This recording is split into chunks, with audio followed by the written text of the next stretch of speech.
Hello students, आज हम कक्षा 11वीं की केमिस्ट्री एनसीईआरटी बेस्ड पर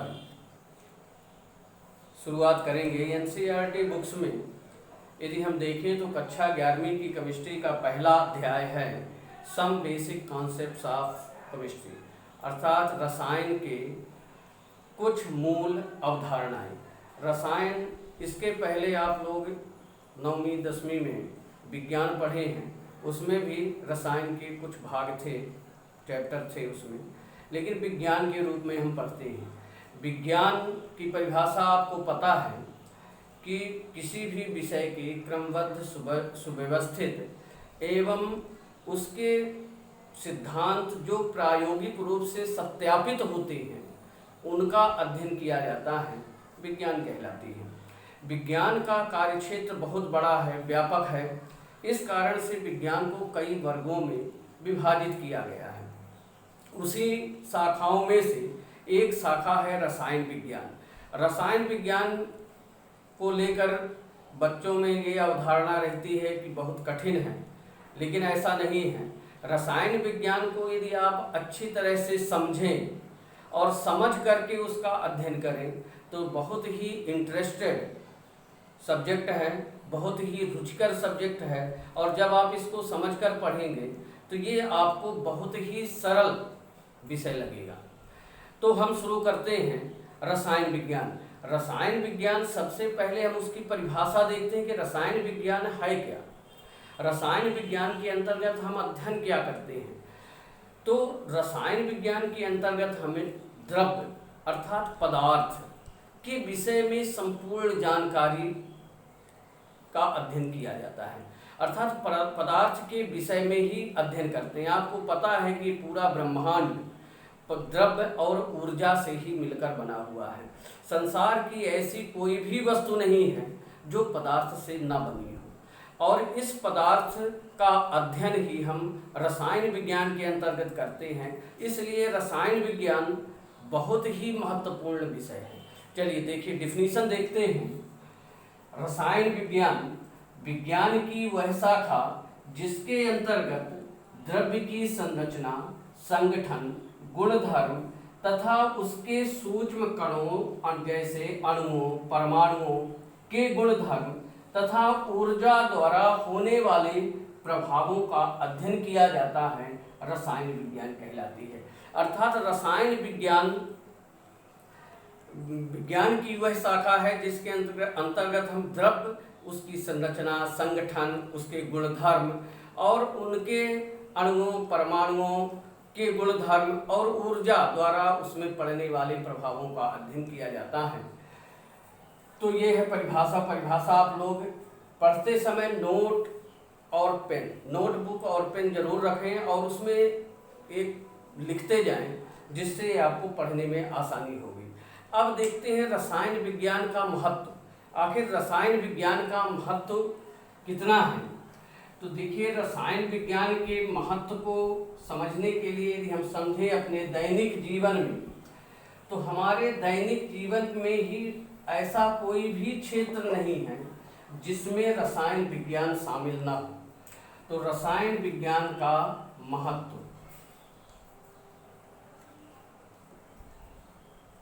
रसायन विज्ञान का महत्व हर क्षेत्र में है।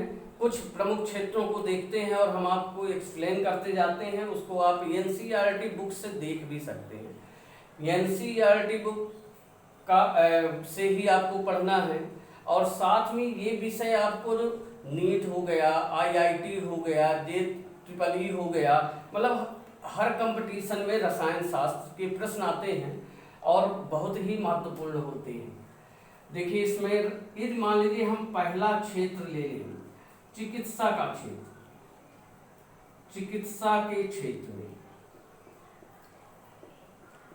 चिकित्सा के क्षेत्र में आपको पता है कि विभिन्न प्रकार की जितने भी ड्रग्स हैं, जितनी भी दवाइयां हैं, औषधियां हैं, वो सब रसायन के द्वारा ही बनाई जाती हैं।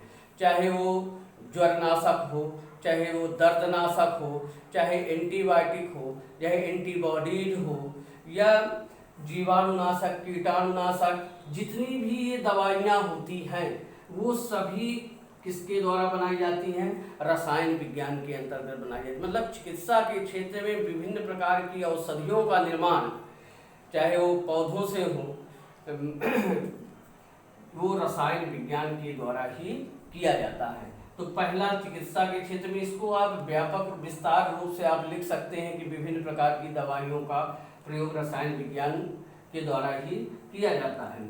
दूसरा देखते हैं, कृषि के क्षेत्र में यदि देखें हम, कृषि के क्षेत्र में फसल के उत्पादन को बढ़ाने के लिए विभिन्न प्रकार के रासायनिक उर्वरक, जितने भी रासायनिक उर्वरक हैं आपके, रासायनिक उर्वरक हो गया, कीटनाशक हो गए, जितने भी ये हैं, ये सब रसायन विज्ञान द्वारा ही निर्मित किए जाते हैं, रसायन विज्ञान की अंतर्गत ही ये बनाए जाते हैं। तीसरा यदि इसका क्षेत्र यदि हम ले लें, औद्योगिक क्षेत्र में, औद्योगिक क्षेत्र में, तो औद्योगिक क्षेत्र में जितने भी निर्माण, चाहे प्लास्टिक के बर्तन बनाना हो, चाहे आपके इस्पात से बर्तन निर्माण करना हो, मूर्तियां निर्माण करना हो, सीमेंट का उत्पादन हो, कांच का निर्माण करना हो, मतलब कोई भी औद्योगिक क्षेत्र में जब वस्त्र का निर्माण करना हो तो धागों का निर्माण किया जाता है।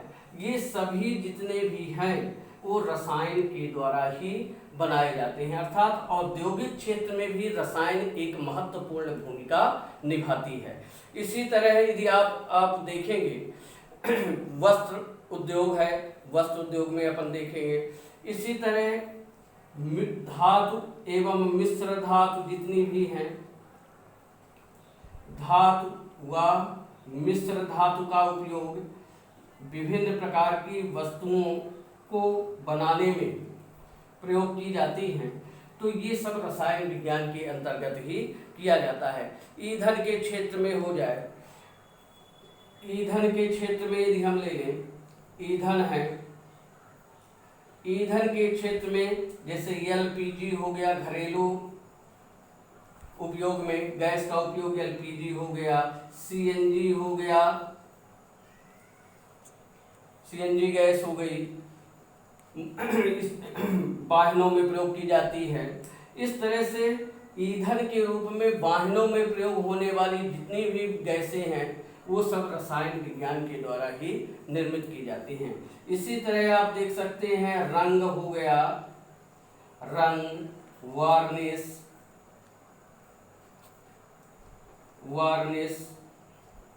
रंजक, ये जितने भी हैं ये रसायन द्वारा ही निर्मित किए जाते हैं। रसायन विज्ञान के अंतर्गत ही इनको निर्माण किया जाता है। जैसे विभिन्न प्रकार के रंग के कपड़े, तो रेशों के द्वारा, धागों के द्वारा इन कपड़ों का निर्माण होता है, वहाँ रंजकों का प्रयोग किया जाता है। यदि दरवाजे, खिड़कियों आदि में ये वार्निश करने के लिए, ये वार्निश हो गया। रंग, विभिन्न प्रकार के रंग जितने आते हैं वो सब रसायन विज्ञान के अंतर्गत ही इनका निर्माण किया जाता है।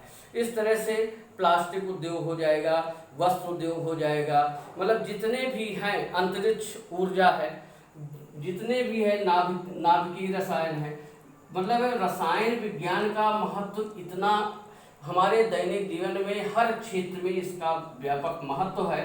इन कुछ महत्वपूर्ण क्षेत्रों के नाम आपको समझा दिए हैं, इनको आप अपनी बुक से भी पढ़ सकते हैं।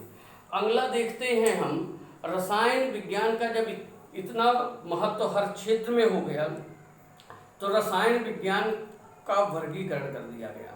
रसायन विज्ञान का कार्य क्षेत्र इतना व्यापक हो गया कि रसायन विज्ञान को कई भागों में वर्गीकृत किया गया है। तो रसायन विज्ञान का वर्गीकरण देखते हैं।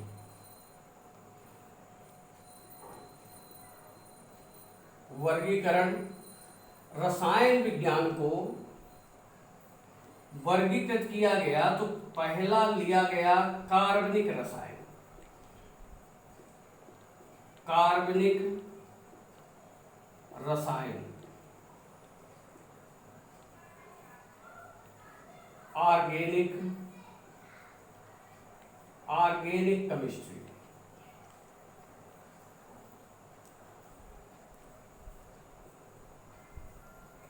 इसी तरह दूसरा हो जाएगा अकार्बनिक रसायन,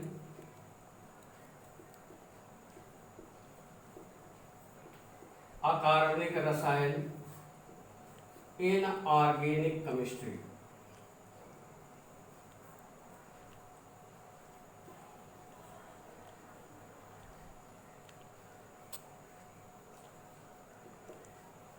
तीसरा हो गया भौतिक रसायन,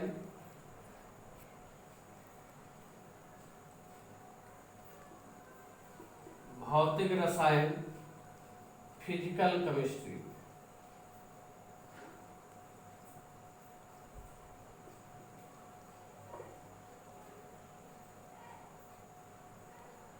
फिजिकल केमिस्ट्री।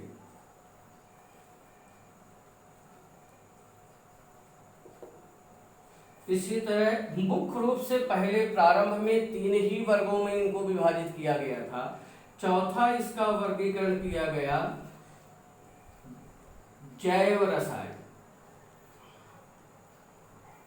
जैव रसायन,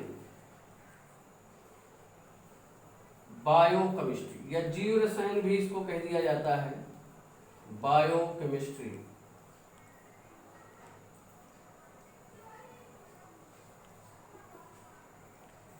पांचवा हो गया है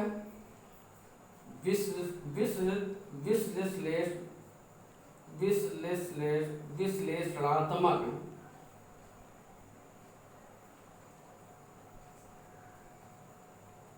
रसायन,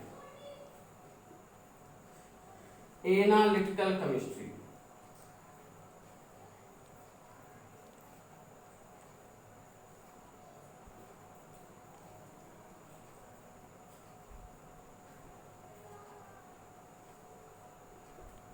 एनालिटिकल केमिस्ट्री। और छठवां इसका वर्गीकरण कर दिया गया व्यवहारिक रसायन,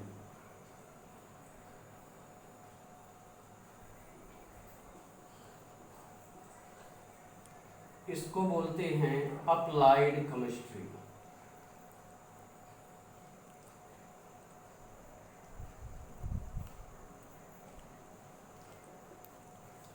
इस तरह से इनको 6 प्रमुख वर्गों में डिवाइड कर दिया गया।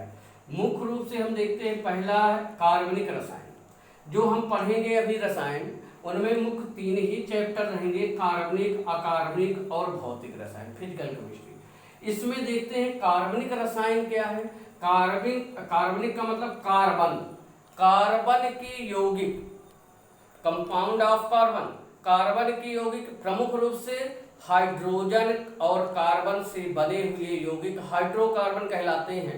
यह आप पूर्व कक्षा में पढ़ चुके हैं। तो हाइड्रोकार्बन और उनसे संबंधित विभिन्न प्रकार के यौगिकों का अध्ययन जिस रसायन के अंतर्गत किया जाता है उसे हम कार्बनिक रसायन कहते हैं। दूसरा आता है अकार्बनिक रसायन। तो कार्बनिक हाइड्रोकार्बन और उनसे संबंधित यौगिकों को छोड़ करके आवर्त सारणी में जितने भी तत्व हैं और उनके यौगिक हैं उनका अध्ययन अकार्बनिक रसायन के अंतर्गत किया जाता है। अर्थात हाइड्रोकार्बन और उनके यौगिकों का अध्ययन कार्बनिक रसायन में, और हाइड्रोकार्बन और उनके यौगिकों को छोड़ दिया जाए तो जितने भी आवर्त सारणी में तत्व हैं उनकी संरचना, उनके यौगिक, उनके गुणधर्म सभी अकार्बनिक रसायन के अंतर्गत अध्ययन किया जाता है। तीसरा आता है भौतिक रसायन। भौतिक रसायन में हम अणुओं, परमाणुओं की संरचना, विभिन्न प्रकार के सिद्धांत, सेल की संरचना आदि इन सब चीजों का अध्ययन हम भौतिक रसायन के अंतर्गत करते हैं। अगला आता है जैव रसायन, बायोकेमिस्ट्री।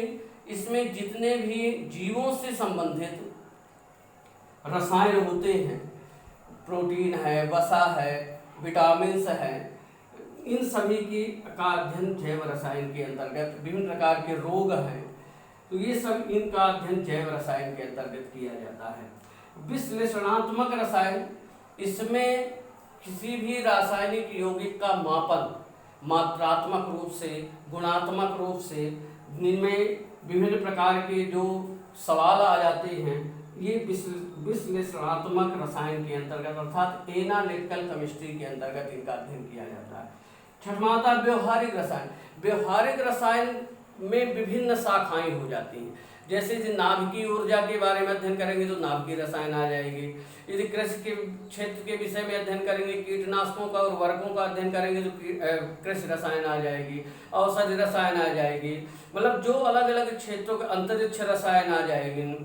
ये जितने भी अलग अलग पार्टों में यदि हम अध्ययन करते हैं तो वो आ जाती है व्यवहारिक रसायन के अंदर। अर्थात व्यवहारिक रसायन को फिर से कई सब भागों में डिवाइड कर दिया गया और जिस क्षेत्र के अंदर इसका अध्ययन करेंगे उसी तरह से उसका नाम हो जाता है। यदि कृषि रसायन, कृषि के क्षेत्र में अध्ययन करते हैं कृषि रसायन, औषधि के क्षेत्र में अध्ययन करते हैं तो औषधि रसायन, इस तरह से ये इसमें हो जाता है। तो ये कुछ प्रमुख मूलभूत जानकारियां थी जो रसायन के विषय में, रसायन विज्ञान की परिभाषा, रसायन विज्ञान का महत्व, रसायन विज्ञान का वर्गीकरण या उसका कार्यक्षेत्र था, इसको अपन इस वीडियो में देखें। अब प्रमुख रूप से हमको रसायन विज्ञान की परिभाषा में पढ़ेंगे द्रव, तो अब हम पढ़ेंगे प्रमुख रूप से द्रव।